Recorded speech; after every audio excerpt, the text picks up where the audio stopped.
La mayoría son ejemplos italianos, uno en Dinamarca y dos ejemplos en Hispanoamérica, dentro del ámbito cultural europeo y en la edad contemporánea.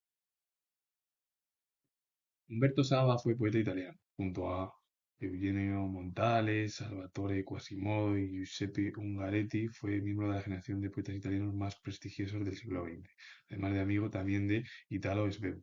Sus orígenes judíos le valieron mucho tiempo el ostracismo de la crítica italiana y con la promulgación de las leyes raciales del régimen dictatorial de Mussolini, tuvo que exiliarse a Francia. Cuando decidió emplear el seudónimo, adoptó el apellido de la que había sido su nodriza, la eslovaca Pepa Seba.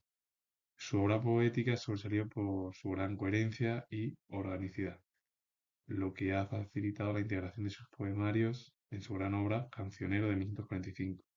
Saba fue un hombre pues, muy importante y el problema es que sus orígenes judíos tuvo que exiliarse fuera del país, de Italia y marcharse a Francia y luego con el seudónimo, bueno, pues sí que comenzó a llevar a cabo o llevó a cabo el propio Humberto Saba una carrera literaria muy importante. Gaetano Salvemini fue historiador italiano, militante del Partido Socialista, lo abandonó en 1911 a la propia formación y fundó el semanario Li Unita, exiliado en Estados Unidos desde 1925 a 1925 por su oposición al régimen de Mussolini. Volvió a Italia en 1947 y la obra es Revolución Francesa de 1906. Ambos dejaron huella en la literatura y en la historia de su país. Es verdad que estuvieron exiliados por el régimen de Mussolini o por en contra de la dictadura italiana. Luigi Sturzo fue sacerdote y político italiano, fundador del Partido Popular Italiano, que después de la Segunda Guerra Mundial se denominó Democracia Cristiana. Estudió en el seminario de su población natal y llegó a ser sacerdote en 1891. Luego se graduó en filosofía en Roma en 1896, también en teología en la Universidad Gregoriana de la misma ciudad entre 1897 y 1898. Mientras tanto, había iniciado en Caltagirone su actividad social. En marzo de 1897 publicó su primer número del órgano principal del movimiento católico en Sicilia, la Croce di Constantino, en el que aparecieron sus artículos de orientación política e ideológica. Un hombre, bueno, pues que fue sacerdote, político, que estudió teología, filosofía y que más tarde, al fundar el Partido Popular Italiano, que se convirtió en Democracia Cristiana, bueno, pues se convirtió en uno de los principales líderes políticos, aparte también del mundo religioso.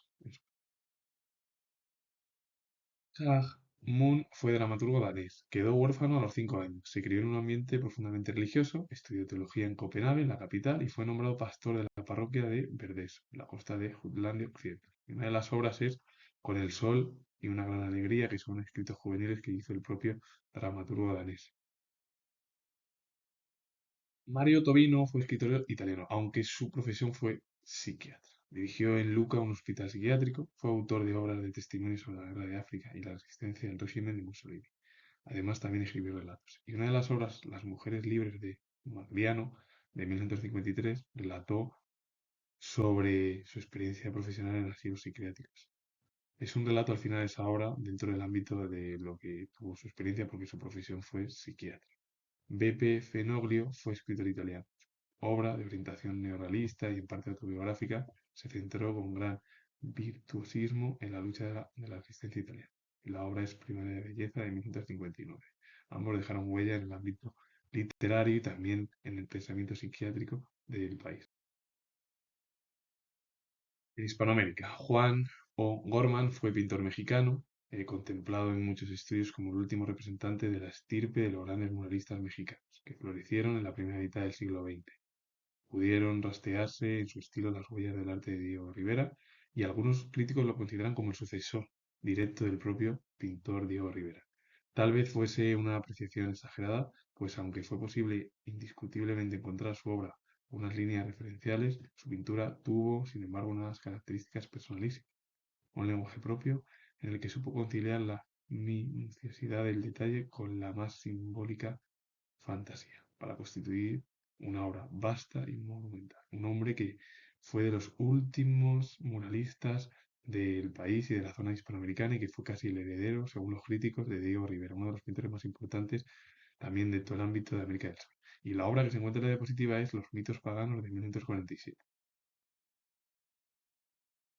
Benito Quinquela Martín fue pintor argentino, principal miembro del grupo de pintores de la Boca, el barrio portuario de Buenos Aires donde el propio pintor nació y al que siempre permaneció vinculado. Con un estilo naturalista, la temática de su obra giró sobre todo en torno a los barcos y las labores del pueblo, plasmando por igual la belleza de sus estampas y la dureza de las condiciones de trabajo. La obra es Atardecer de 1964.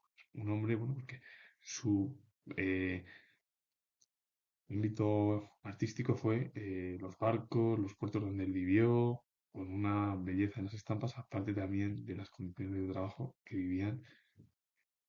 Y pues eso es lo que el propio pintor argentino expresó en sus obras. Así que con ello finalizo. Y comento que soy historiador y si os gusta este vídeo relacionado con el mundo cultural en Europa y en América del Sur o en América, darle a like, suscribiros, comentar y vuelvo a repetir que soy historiador y nos vemos en el siguiente vídeo.